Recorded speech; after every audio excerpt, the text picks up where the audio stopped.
दोस्तों नमस्कार। रोजगार भी सत्संग के यूट्यूब चैनल पर आप सभी का स्वागत है। प्यारे दोस्तों, आज की सेशन में हम बात करेंगे एक ऐसी शख्सियत, एक ऐसा व्यक्तित्व जिन्होंने अपना पूरा जीवन देश की एकता और अखंडता को बनाए रखने के लिए न्यौछावर कर दिया, जिन्होंने आवश्यकता पड़ने पर चालबाजों के साथ भी मित्रता का हाथ बढ़ाया, लेकिन अंत में धोखा मिला। दोस्तों जी हाँ, हम बात कर रहे हैं देश के पहले प्रधानमंत्री रहे पंडित जवाहरलाल नेहरू की। पंडित जवाहरलाल नेहरू जी का जन्म 14 नवंबर 1889 को हुआ था। पंडित नेहरू 1912 में पहली बार देश के स्वतंत्रता संग्राम आंदोलन में हिस्सा लिया। दोस्तों, पंडित नेहरू ने बाद में प्रतापगढ़ के एक किसान संगठन का नेतृत्व किया और उनकी मांगों को पूरा करवाने में अपना योगदान दिया। दोस्तों, जब पंडित नेहरू कांग्रेस में शामिल हुए तो वे एक अच्छे वक्ता के रूप में, अच्छे वकील के रूप में अपनी पहचान रखते थे। 1928 में जब साइमन कमीशन का विरोध हो रहा था तो लाला लाजपत राय जी के साथ पंडित नेहरू अग्रिम पंक्ति में इसका विरोध करने के लिए खड़े थे। 1928 के साइमन कमीशन के विरोध में लाला लाजपत राय जी की हत्या कर दी गई और उनकी मृत्यु हो गई। इस घटना में पंडित नेहरू जी भी घायल हुए थे और बाद में इनका उपचार किया गया। दोस्तों, पंडित नेहरू जी की राजनीतिक जीवन का और भारतीय स्वतंत्रता संग्राम के आंदोलन के हिस्से का सबसे बड़ा मौका तब आया जब 1929 के लाहौर अधिवेशन की अध्यक्षता पंडित नेहरू जी को मिली। पंडित नेहरू जी 1929 के लाहौर अधिवेशन में स्वराज की मांग करते हुए तिरंगा झंडा लहराया, यानी उस समय का जो झंडा था उस झंडे को उन्होंने लहराया और अपनी मांग करते हुए यह कहा कि हमें स्वराज चाहिए। और बाद में जब भारत आज़ाद हुआ 26 जनवरी 1950 को 26 जनवरी को गणतंत्र दिवस के रूप में घोषित किया गया। 26 जनवरी की याद लाहौर अधिवेशन से ली गई है।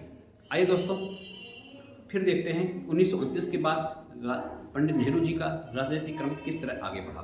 दोस्तों, बाद में पंडित जवाहरलाल नेहरू जी कांग्रेस के लगभग 5 अधिवेशनों की अध्यक्षता की, जिसमें 1936 का लखनऊ अधिवेशन, फैजपुर 1937, फिर 1951 का दिल्ली अधिवेशन, 1953 का हैदराबाद और 1954 का कल्याणी अधिवेशन महत्वपूर्ण था। दोस्तों, पंडित नेहरू जी 1938 में जब सुभाष चंद्र बोस जी कांग्रेस के अध्यक्ष हुए थे तो उस समय उन्होंने एक समिति बनाई थी जो योजना समिति के नाम से जानी जाती थी। उसकी अध्यक्षता पंडित नेहरू जी को सौंपी गई थी।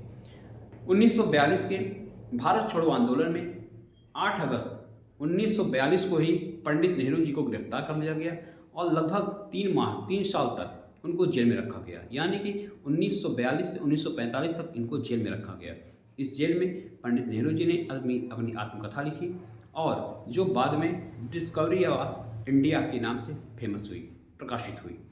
दोस्तों, भारत के आज़ाद होने के बाद 1947 में महात्मा गांधी के निर्देश में पंडित जवाहरलाल नेहरू, जे.बी. कृपलानी और सरदार पटेल ने प्रधानमंत्री पद के लिए अपना आवेदन किया और सदस्यों की राय मांगी गई और इस राय में सबसे ज़्यादा मत पंडित सरदार पटेल जी और जे.बी. कृपलानी को प्राप्त हुए। लेकिन महात्मा गांधी जी के कहने से जे.बी. कृपलानी और सरदार पटेल जी ने अपना नाम वापस ले लिया और पंडित जवाहरलाल नेहरू जी को देश का प्रधानमंत्री घोषित किया गया। दोस्तों, पंडित नेहरू जी के नेतृत्व में सरदार पटेल जी को देश का उप प्रधानमंत्री और प्रथम गृह मंत्री बनाया गया। प्रधानमंत्री रहते हुए अपने सोच से और सरदार पटेल जी के साथ सरदार पटेल जी के नेतृत्व में करीब 543 रियासतों का भारत में एकीकरण किया गया। यह पंडित जवाहरलाल नेहरू और सरदार पटेल की संयुक्त सोच का बड़ा परिणाम था।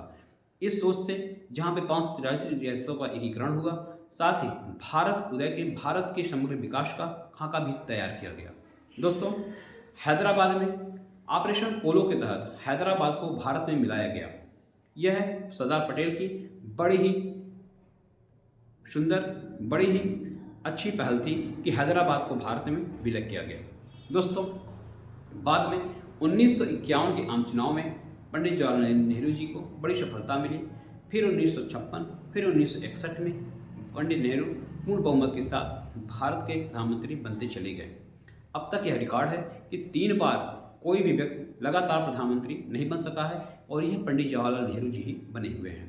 दोस्तों, पंडित नेहरू अपने पंचशील सिद्धांत के लिए भारत चीनी भाई भाई का भी नारा दिया और चीन की तरफ दोस्ती का हाथ बढ़ाया।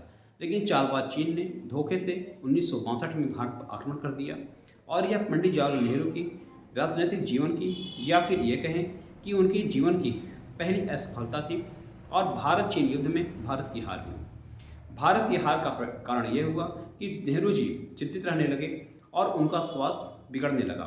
बाद में 27 मई 1964 को पंडित जवाहरलाल नेहरू जी की मृत्यु हो गई। दिल का दौरा होने से इनकी मृत्यु हो गई और इनके उत्तराधिकारी के रूप में कुछ समय के लिए गुलजारीलाल नंदा प्रधानमंत्री बने।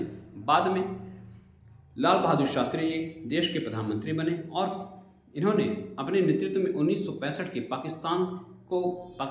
भारत पाकिस्तान युद्ध में पाकिस्तान को करारी शिकस्त दी और लाल बहादुर शास्त्री जी ने जय जवान जय किसान का नारा बुलंद किया।